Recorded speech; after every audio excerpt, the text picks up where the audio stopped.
السلام علیکم ورحمۃ اللہ وبرکاتہ۔ الحمد للہ نحمده ونستعینه ونستغفره ونعوذ باللہ من شرور انفسنا ومن سیئات اعمالنا، من يهده الله فلا مضل له ومن يضلل فلا هادي له، وأشهد أن لا إله إلا الله وحده لا شريك له، وأشهد أن محمدًا عبده ورسوله صلى الله عليه وسلم۔ أما بعد فإن خير الحديث كتاب الله، وخير الهدي هدي محمد صلى الله عليه وسلم، وشر الأمور محدثاتها، وكل محدثة بدعة، وكل بدعة ضلالة، وكل ضلالة في النار۔ اللهم صل على محمد وعلى آل محمد كما صليت على إبراهيم وعلى آل إبراهيم إنك حميد مجيد۔ اللهم بارك على محمد وعلى آل محمد كما باركت على إبراهيم وعلى آل إبراهيم إنك حميد مجيد۔ رب اشرح لي صدري ويسر لي أمري واحلل عقدة من لساني يفقه قولي۔ اللهم انفعنا بما علمتنا، وعلمنا ما ينفعنا، وزدنا علما۔ اللهم ذكرني منه ما نسيت، وعلمني منه ما جهلت۔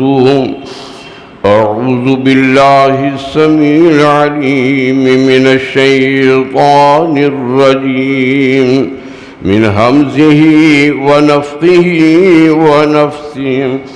بسم الله الرحمن الرحيم۔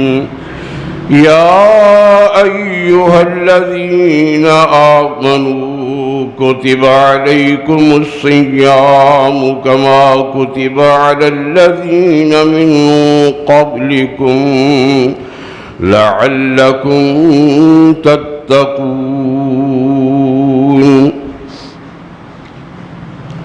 اے ایمان والوں، تمہارے اوپر روزے رکھنا لکھ دیا گیا ہے، فرض کر دیے گئے ہیں۔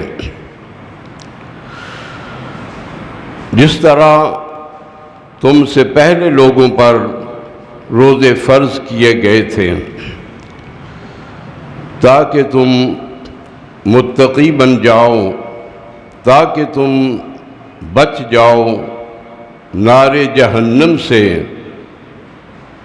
فرما بردار بن کر اور جنت کے حقدار ہو جاؤ۔ سامعین کرام، دوسرا پارہ سورہ البقرہ آیت نمبر 183۔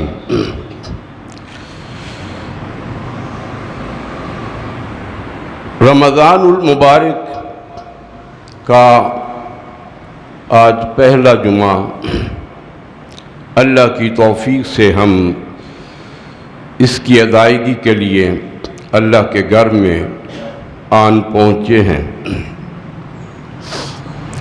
کوئی بھی عمل نیکی کا اللہ کی توفیق کے بغیر نہیں ہو سکتا۔ وہ بھی تو ہیں جو ابھی غسل خانے میں ہوں گے، یہ اپنے اپنے شوق اور ذوق کی بات ہے۔ حکم کیا تھا؟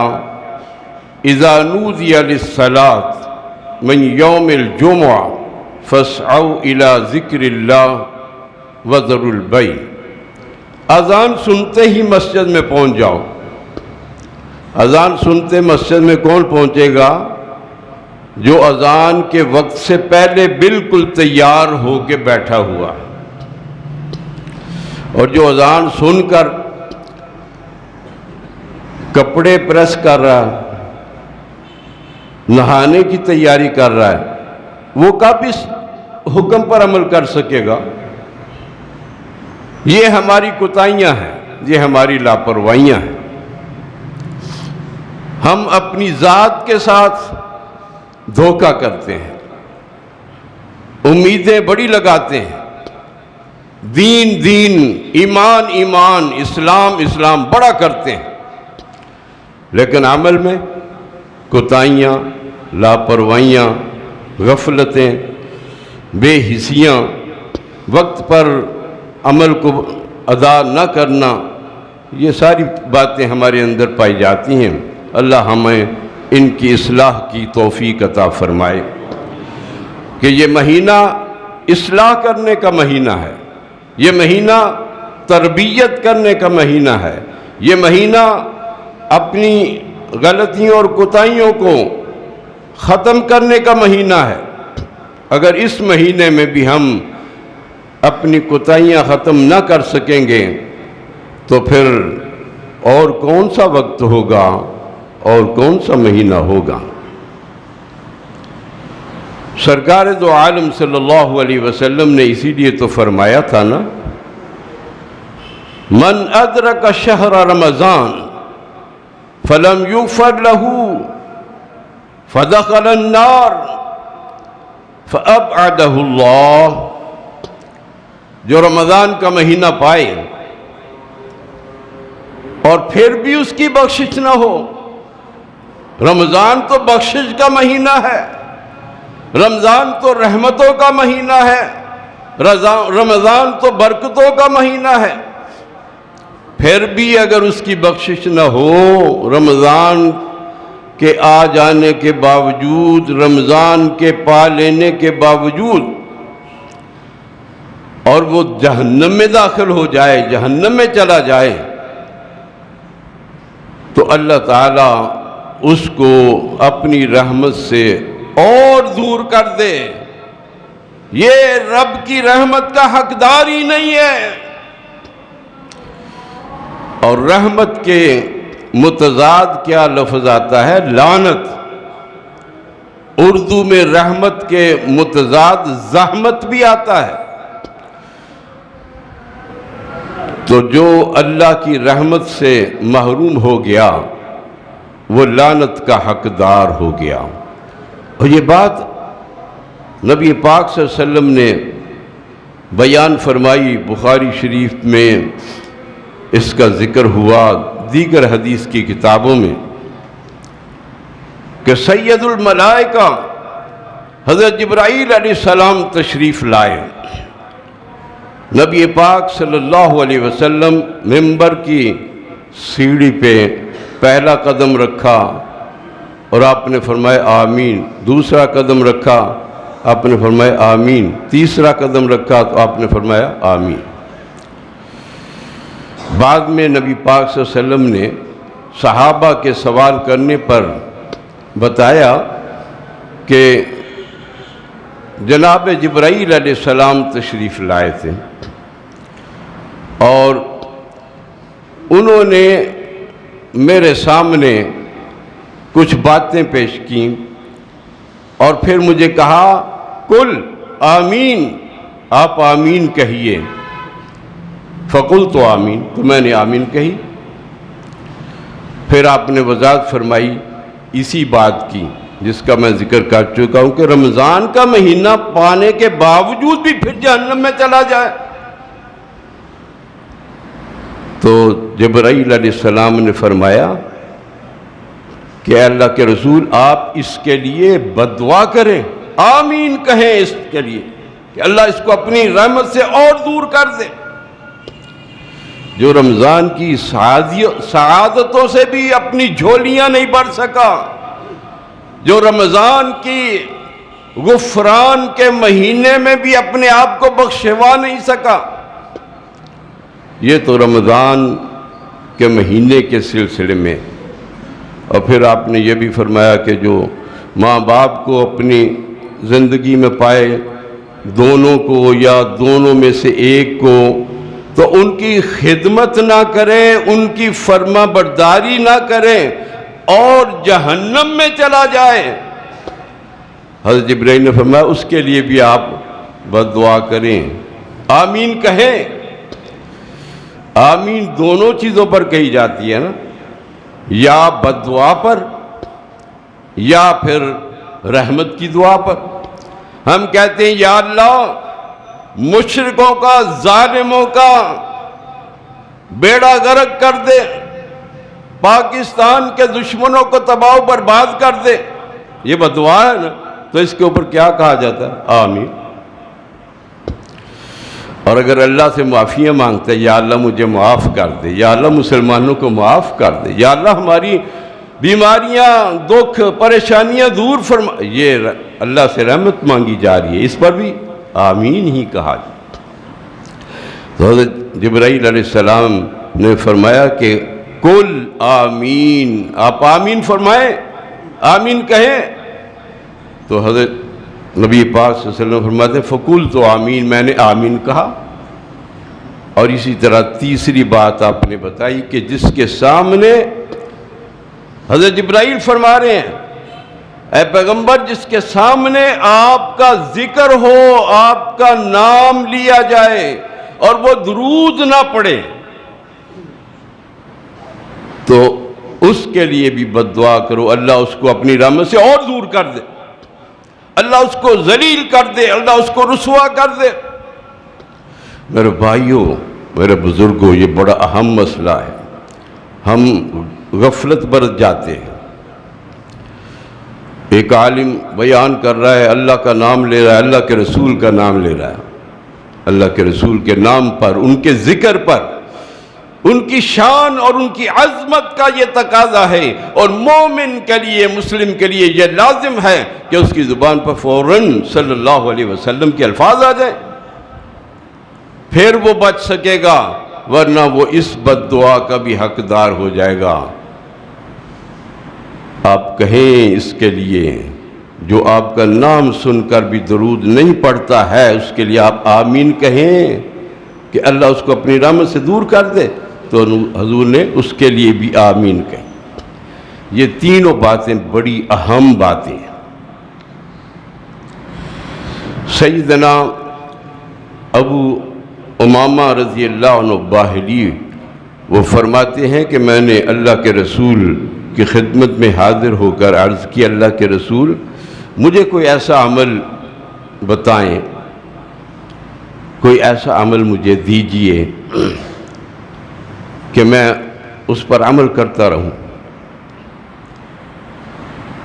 تو نبی پاک صلی اللہ علیہ وسلم نے فرمایا علیک بالصوم، تو روزے رکھا کر، علیک بالصوم، روزوں کو لازم پکڑ لے. وہ رمضان کے روزے تو فرض ہیں نا، اس میں نفلی روزوں کا ذکر آ گیا۔ جب بھی کوئی تو اچھے سے اچھا عمل کرنا چاہتا ہے نا تو روزے رکھ، نفلی روزے رکھ، اچھے سے اچھا عمل، یہ بہترین عمل ہے، روزہ بہترین عمل ہے۔ آقا دو جہاں نے فرمایا فَإِنَّهُ لَا عِدْلَ لَهُ، یہ ایسا عمل ہے کہ اس جیسا عمل اور ہے ہی کوئی نہیں، اس جیسا عمل اور ہے ہی کوئی نہیں۔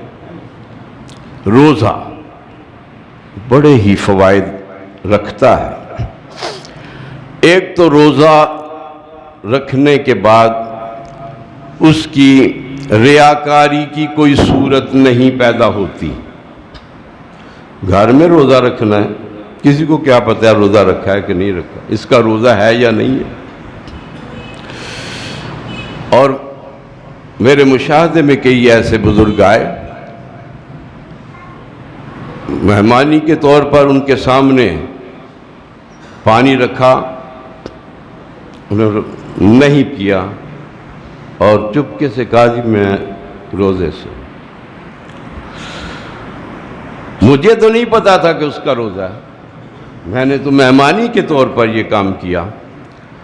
تو یہ ایسا عمل کہ جس کا دوسرے کو پتہ ہی نہ چلتا ہو، وہی بہترین عمل ہے، جس میں ریا کا شبہ بھی پیدا نہ ہوتا ہو۔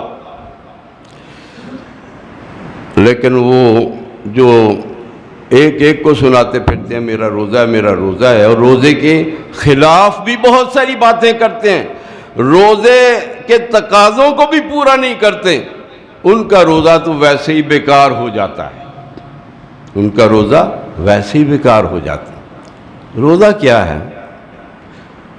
ایک وقت مخصوص تک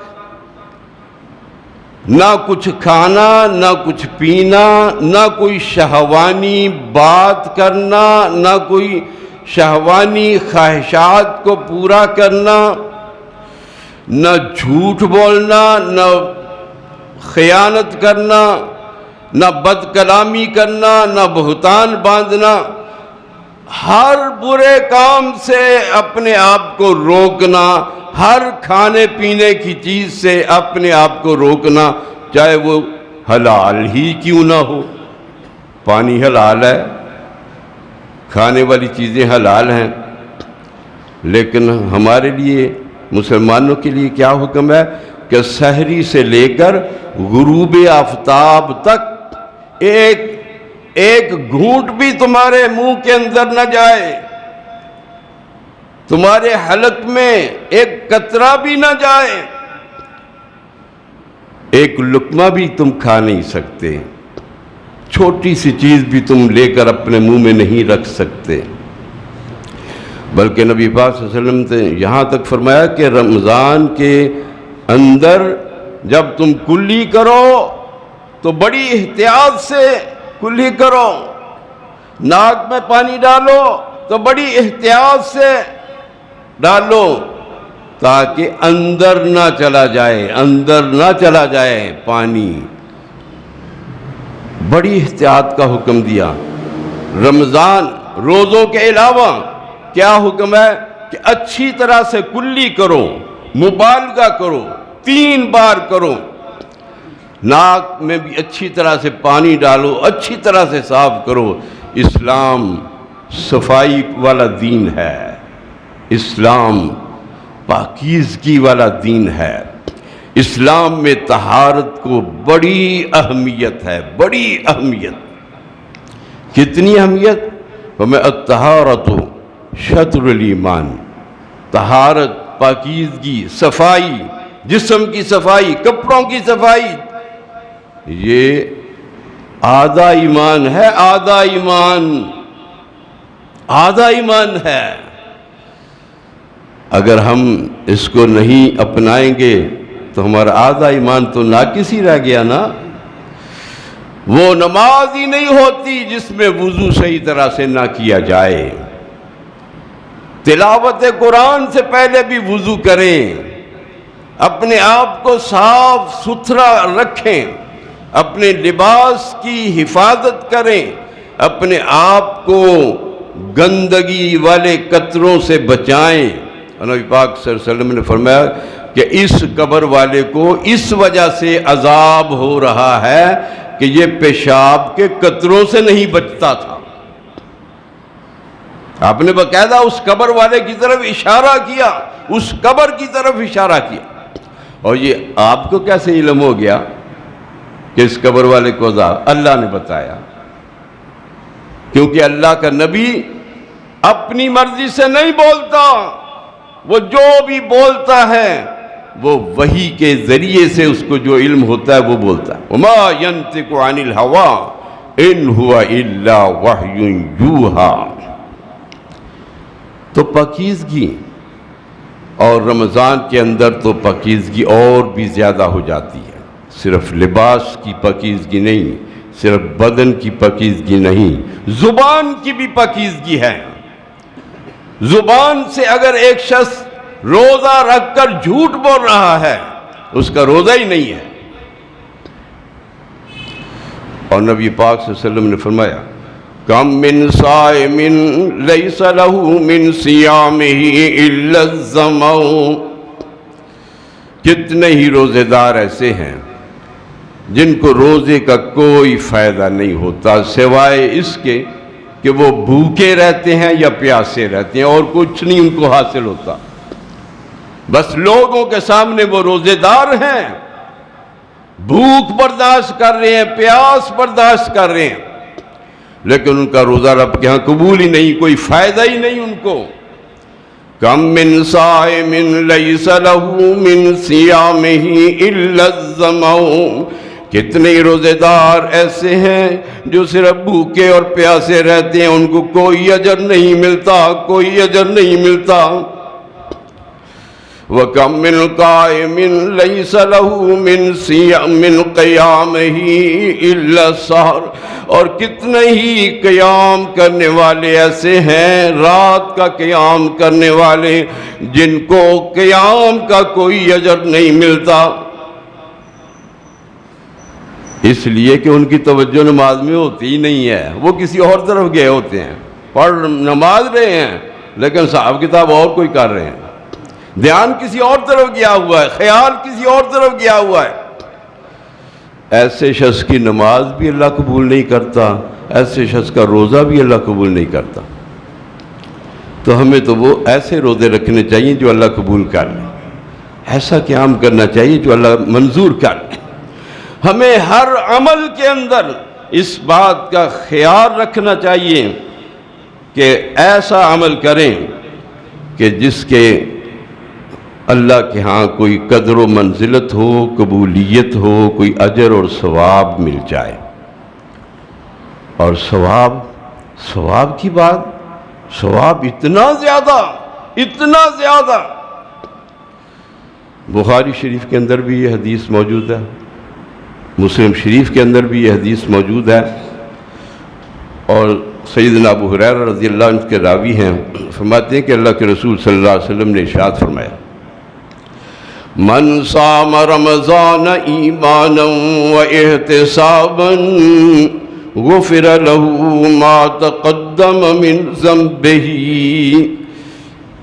جس نے رمضان المبارک کے مہینے کا روزہ رکھا، من صام رمضان ایمانا، ایمان کی حالت میں، ایمان پہلے نمبر پر ہے، اگر ایمان کے بغیر کوئی روزہ رکھتا ہے تو اس کا روزہ قبول ہی نہیں ہے۔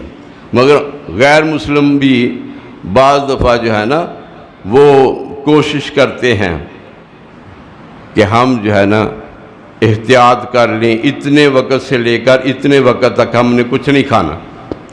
ویسے تو سابقہ دیان کے اندر روزہ عبادت کے طور پر شامل ہے، ہر مذہب اور ہر دین کے اندر۔ اللہ نے قرآن میں اس آیت میں ذکر کر دیا کما کتب علی الذین من قبلکم، تم سے پہلے لوگوں پر بھی روزے فرض کیے گئے تھے۔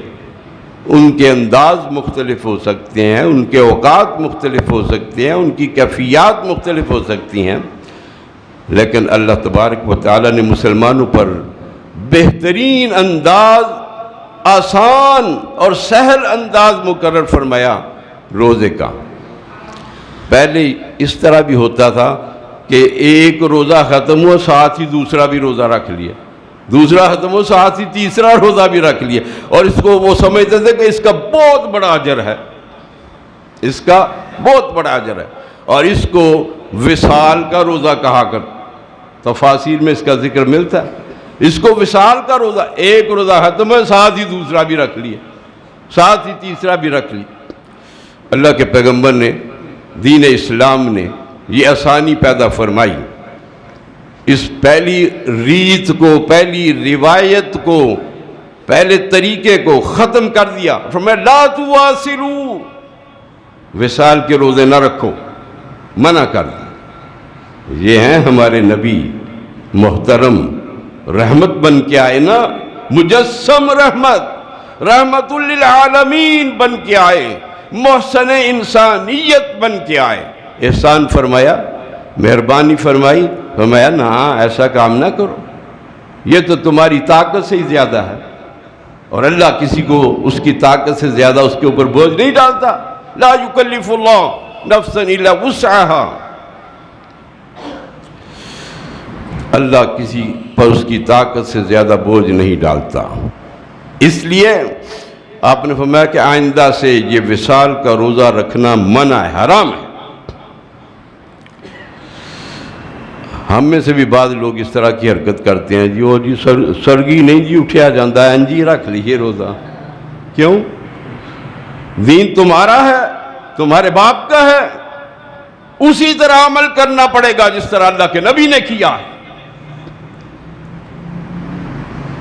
وہ عمل قبول ہی نہیں ہوگا جس میں اپنی مرضی داخل ہوگی۔ کئی لوگ ایسا کرتے ہیں، ساری رات جاگتے رہتے ہیں، ساری رات جاگتے رہتے ہیں، اور جی اگر ساری رات نہ جاگیں تو پھر روزہ نہیں رکھا جاتا، روزہ رکھ لیتے ہیں اور نماز چھوڑ دیتے ہیں۔ روزہ رکھ لیا ساری رات جاگ کر اور فجر کی نماز چھوڑ دی، اب نیند کا غلبہ ہے، ساری رات تو جاگتا رہا، نیند کا غلبہ ہے۔ اس نے کیا حاصل کیا؟ اس کو کیا فائدہ ہوا؟ روزہ رکھ لیا، نماز چھوڑ دی۔ اور نماز کے بغیر روزے کی کیا حیثیت ہے؟ اور نماز تو پہلے نمبر پر ہے، روزہ تو بعد میں ہے۔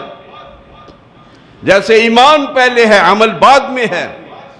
اگر ایک ایمان ہی نہیں رکھتا تو اس کا عمل خدا کے ہاں تو مقبول ہی نہیں ہے۔ لا يقبل ایمان بلا عمل ولا عمل بلا ایمان، نہ ایمان عمل کے بغیر قبول ہے، نہ عمل ایمان کے بغیر قبول ہے، یہ حدیث پاک ہے۔ اس لیے ہمیں ہر ممکن یہ کوشش کرنی ہے کہ ہمارا عمل اللہ اور اس کے رسول کے حکم اور طریقے کے مطابق ہے یا نہیں۔ سحری کا ٹائم ختم ہو گیا اور یہ روزہ رکھ رہا ہے، کیا اس کا روزہ ہو جائے گا؟ نہیں ہوگا۔ بڑی احتیاط کرو اس معاملے میں، بڑی احتیاط کرو اس معاملے میں۔ ٹائم نوٹ کرو، ٹائم نوٹ کرو، اس ٹائم کے بعد ایک قطرہ بھی میرے منہ میں، حلق میں نہیں جائے گا، ایک لقمہ بھی نہیں کھایا جائے گا۔ ہم تو پرواہ ہی نہیں کرتے ہیں۔ ٹائم کو نوٹ کرو۔ کئی لوگ اس طرح کرتے ہیں، فجر کی نماز اس وقت پڑھ رہے ہوتے ہیں جب سورج نکل رہا ہوتا ہے، اور اس وقت تو نماز ہی کوئی نہیں ہوتی، تیری پڑھی ہوئی نماز کسی کام کی نہیں ہے۔ اسلام میں ڈسپلن ہے، ڈسپلن۔ اسلام میں وقت کی پابندی ہے، اسلام میں حدود و قیود ہیں، اپنی مرضیاں نہیں ہیں۔ جس نے اپنی مرضی کر لی اس کا بیڑا غرق ہو گیا، اس کا عمل مردود ہو گیا۔ سحری ختم ہو جائے، وقت ختم ہو جائے، اب تخیر نہ کرو، اب تخیر نہ کرو، حرام ہے، منع ہے۔ اور بخاری شریف کے اندر نبی پاک کا فرمان ہے، لا یزال الناس بخیر عجل الفطر۔ اسی طرح جب افطاری کا وقت ہو جائے تو اس میں بھی تاخیر نہ کرو، اس میں بھی تاخیر نہ کرو۔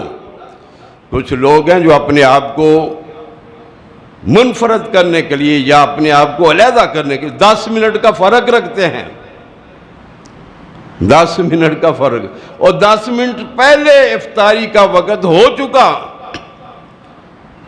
اور اللہ کے رسول کا کیا فرمان ہے؟ جب وقت ہو گیا افطاری کا اب تاخیر نہ کرو۔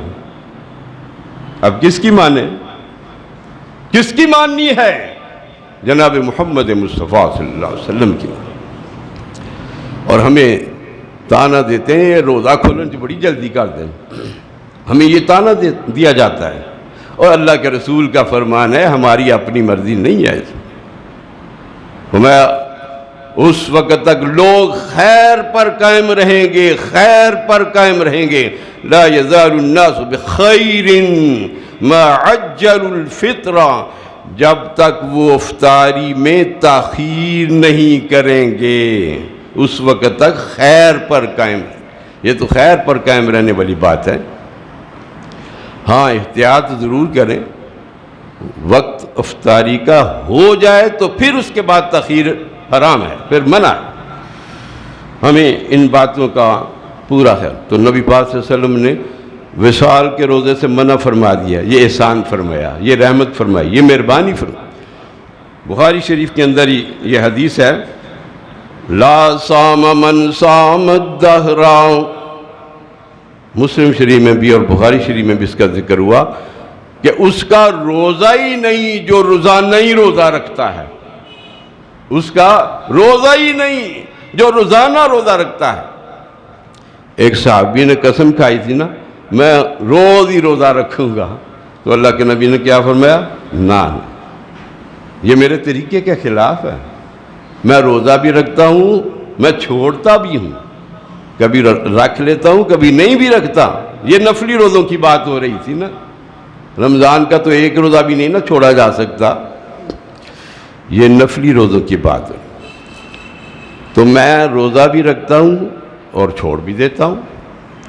شعبان کے مہینہ جو پچھلا گزرا ہے اس کے بارے میں حدیث میں آتا ہے کہ نبی پاک صلی اللہ علیہ وسلم اتنے روزے رکھتے کہ ام المومنین عائشہ رضی اللہ عنہا اور دیگر فرماتی ہیں کہ ہم یہ سمجھتے تھے کہ اب نبی پاک سارا مہینہ ہی روزہ رکھیں گے شعبان کا، لیکن پھر آپ چھوڑ دیتے، اور پھر ہم یہ سمجھتے کہ اب آپ روزہ نہیں رکھیں گے، تو پھر آپ کتنے دن چھوڑ دیتے۔ تو یہ طریقہ بتایا ہے، روزانہ کا روزہ رکھنا حرام کر دیا، منع کر دیا، اور فرمایا جو اس طرح کرے گا روزانہ روزہ رکھے گا اس کا روزہ قبول ہی نہیں ہے۔ یہ قانون ہے، یہ قانون محمدی ہے، یہ شریعت محمدی ہے، جو اس کے خلاف چلے گا اس کا عمل اللہ قبول نہیں کرے۔ ایک صحابی نبی پاک صلی اللہ علیہ وسلم کی خدمت میں حاضر ہوتا ہے اور آ کر کہتا ہے کہ اللہ کے رسول دلنی علی عمل اذا عملتہ دخلت الجنہ، آپ مجھے ایسا کوئی عمل بتائیں کہ میں جب اس پر عمل کروں تو میں جنت میں چلا جاؤں، دخلت الجنہ، میں جنت میں چلا جاؤں۔ نبی پاک صلی اللہ علیہ وسلم نے فرمایا ٹھیک ہے، توجہ سے اب سن لے، تعبد اللہ لا تشرک بہ شیئا، اللہ کی عبادت کرنی ہے، اللہ کے ساتھ کسی کو شریک نہیں ٹھہرانا، کسی قسم کی عبادت میں اللہ کو شریک نہیں ٹھہرانا۔ دعا بھی ایک عبادت ہے، یہ صرف اللہ سے مانگی جا سکتی ہے، کسی اور سے نہیں۔ جو کسی اور کا نام لے کر اللہ کے سامنے دعا کر رہا ہے اس کی دعا قبول ہی نہیں ہوتی۔ ہاں جو طریقہ اللہ کے رسول نے بتایا اس کے مطابق کریں گے تو پھر ٹھیک ہے، پہلے اللہ کی حمد و ثنا کرو، پھر نبی پاک پر درود شریف پڑھو، اور پھر اس کے بعد عاجزی اور خلوص کے ساتھ دعا کرو، اللہ قبول فرما لے گا۔ اور فرمایا آپ نے کہ 3 قسم کے لوگ ہیں جن کی دعا اللہ رد ہی نہیں کرتا۔ ثلاث لا ترد دعواتهم، 3 قسم کے لوگ، ایک وہ جو عدل کرنے والا بادشاہ ہے، حکمران ہے، منصف ہے، عدل کرنے والا، اس کی دعا کو اللہ رد نہیں کرتے۔ دوسرا وہ جو جس پر ظلم ہو رہا ہے، مظلوم ہے، وہ جو دعا کرتا ہے اللہ اس کی بھی رد نہیں کرتا۔ ڈرا کرو کسی پر ظلم کرتے ہوئے، جو اس کے منہ سے نکل گیا، جو اس کے دل سے نکل گیا، وہ اللہ رد نہیں کرتا، وہ فوراً قبول کر لیتا ہے۔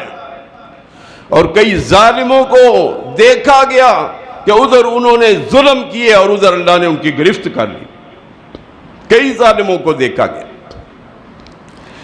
اور ایک روایت میں دعوت الوالد لولدہ، باپ کی دعا اس کے بیٹے کے لیے، باپ میں ماں بھی آ جاتی، ماں باپ کی دعا اپنی اولاد کے لیے یہ اللہ قبول کرتے ہیں، رد نہیں کرتے۔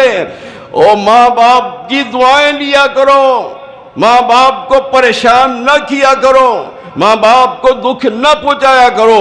تم ماں باپ کو دکھ پہنچاتے ہو، اللہ کے رسول کو دکھ پہنچتا ہے، اللہ کو دکھ پہنچتا ہے۔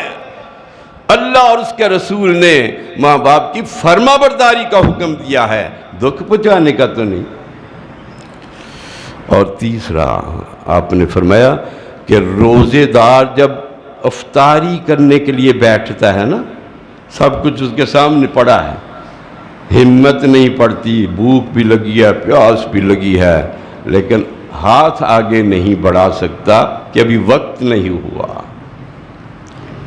روزے میں حلال چیز بھی اس کے لیے حرام ہے روزے کی وجہ سے، طیب چیز بھی اس کے لیے حرام ہے روزے کی وجہ سے۔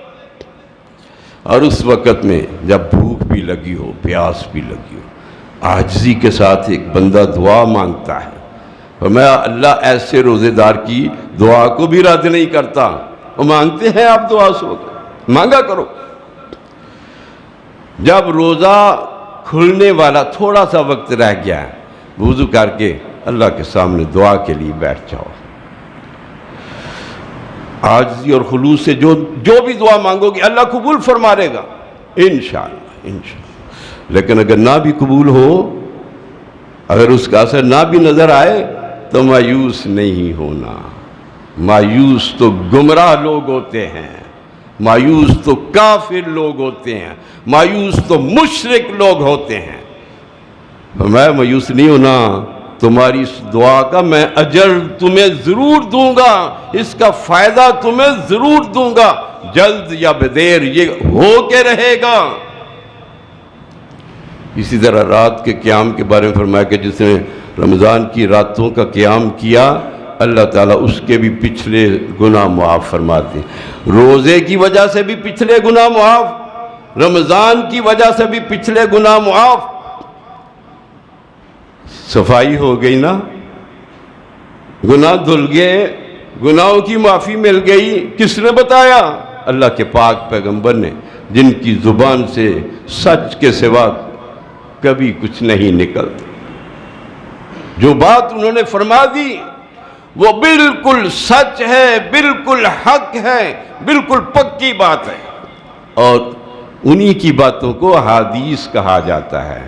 جو صحیح احادیث ہیں وہ ان کی باتیں ہیں، جو غلط موضوع ضعیف قسم کی احادیث بنی ہوئی ہیں، دین کے اندر ڈاکہ ڈالا گیا ہے، دین کے ساتھ دشمنی کی گئی ہے، ایسے لوگ بھی پیدا ہوئے جنہوں نے اپنے پاس سے باتیں بنا بنا کے نبی کے ذمہ لگا دیں۔ نبی پاک نے ایسے لوگوں کے لیے فرمایا کہ جس نے میرے ذمے کوئی ایسی بات لگائی جو میں نے نہیں کہی ہے، میں نے اس پر عمل نہیں کیا ہے، وہ اپنا ٹھکانہ جہنم سمجھے۔ یہ معمولی بات نہیں ہے، ہر بات کو حدیث نہ بنا دیا کرو، پہلے تحقیق کیا کرو، پہلے تحقیق کیا کرو۔ حدیث کی بڑی اہمیت ہے، ہم بڑے سے بڑے کی بات کو بھی رد کر دیتے ہیں، یہ کہہ کر یہ کون سی کوئی حدیث ہے، بڑے سے بڑے کی بات کو بھی رد کر دیتے ہیں۔ یہ حدیث کی اہمیت کی بات ہے نا، اور حدیث تو اللہ کے رسول کی بات ہوتی ہے، اللہ کے رسول کا قول، اللہ کے رسول کا عمل ہوتا ہے۔ اس لیے بڑی احتیاط سے اپنی زبان کو استعمال کریں. اگر زبان سے جھوٹ بولا ہے روزہ گیا. من لم يدع قول الزور والعمل به فليس لله حاجة في ان يدع طعامه وشرابه. یہ حدیث پاک کے الفاظ او کما قال. فرمایا جس نے جھوٹ بولنا روزے کی حالت میں نہیں چھوڑا, جھوٹ والے اعمال نہیں چھوڑے, جس نے اللہ کو ایسے شخص کے بھوکا اور پیاسا رہنے کی کوئی ضرورت ہی نہیں ہے. اللہ کے ہاں ایسے شخص کے روزے کی کوئی حیثیت ہی نہیں ہے, کوئی قدر و منزلت نہیں ہے. میرے بھائیو, روزوں کا احترام کرو, روزے کا ادب کرو. گناہ گاروں اٹھو, ذرا احترام رمضان کر لو. رمضان کے احترام کے نتیجے میں تمہیں فائدہ ہوگا, گناہوں کی بخشش ہوگی, رحمتیں برکتیں ہوں گی, مرادیں پوری ہوں گی. اور سب سے بہترین مراد یہ ہے کہ اللہ ہمیں جہنم سے بچا لے, اللہ ہمیں جنت کا داخلہ نصیب فرما دے. یہ دنیا کی زندگی تو ایسے ہی گزر جانی ہے, پتہ نہیں, لیکن آخرت کی زندگی نہیں گزرے گی, وہ تو ختم ہی نہیں ہونی ہے. اس لیے اس ماہ مبارک کو غنیمت جانو, اس کا ایک لمحہ بھی ضائع نہ ہونے دو. مومن آدمی اگر سوتا بھی ہے نا, نیند میں بھی ہوتا ہے نا, تب بھی وہ اللہ کی رحمت میں ہوتا ہے, وہ گناہ میں نہیں ہوتا. لیکن اگر وہ غلط کام میں ہوگا تو پھر اللہ کی پکڑ سے اس کو ڈرنا چاہیے کہ اللہ کی پکڑ کسی وقت بھی آ سکتی ہے. اللہ ہمیں توفیق عطا فرمائے کہ ہم پورے مہینے کے روزے رکھیں. اللہ ہمیں صحت و سلامتی عطا فرمائے. اللہ ہمیں رات کا قیام کرنا بھی نصیب فرمائے کہ رمضان کے روزے کے ساتھ آپ نے رات کے قیام کا بھی ذکر کیا. کئی لوگ بھاگ جاتے ہیں, قیام نہیں کرتے, تراویح نہیں پڑھتے, نہ مسجد میں پڑھتے ہیں نہ گھر میں پڑھتے ہیں, پتہ نہیں کیا کر رہے ہیں. زندگی یہ تو بڑی قیمتی چیز ہے, اللہ کے رسول نے فرمایا اس کو غنیمت سمجھو, اس کے ذریعے تم اپنی آخرت کو سنوار سکتے ہو, اس کے ذریعے تم کامیابیاں حاصل کر سکتے ہو. اللہ ہمیں توفیق عطا فرمائے.